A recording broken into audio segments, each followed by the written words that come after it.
আমাদের টুর্নামেন্টের মাঠ। এটা হচ্ছে বোলিং সাইট।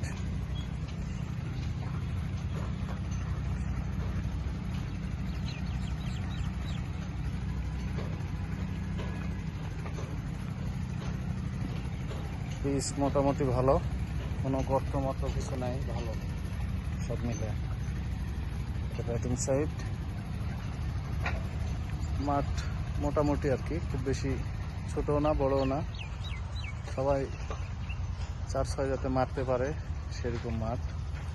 এটা হচ্ছে মেট্রোর 2 নম্বর স্টেশন। এখান থেকে হেঁটে আসলে হয়তো 2 মিনিট লাগবে। এটা একটু যাত্রী বা খেলোয়াড় যারা আছে তাদের হচ্ছে একটু সাউনের ব্যবস্থা আছে এখানে, রোদ লাগলে আরামায়েশ করতে পারবে। এই হচ্ছে মাঠের আউটফিল্ড। এখানে পার্কিং এর কিছু ব্যবস্থা আছে, পার্কিং করতে পারবে। আর এই হচ্ছে মাঠ। এই হচ্ছে মোটামুটি অবস্থা।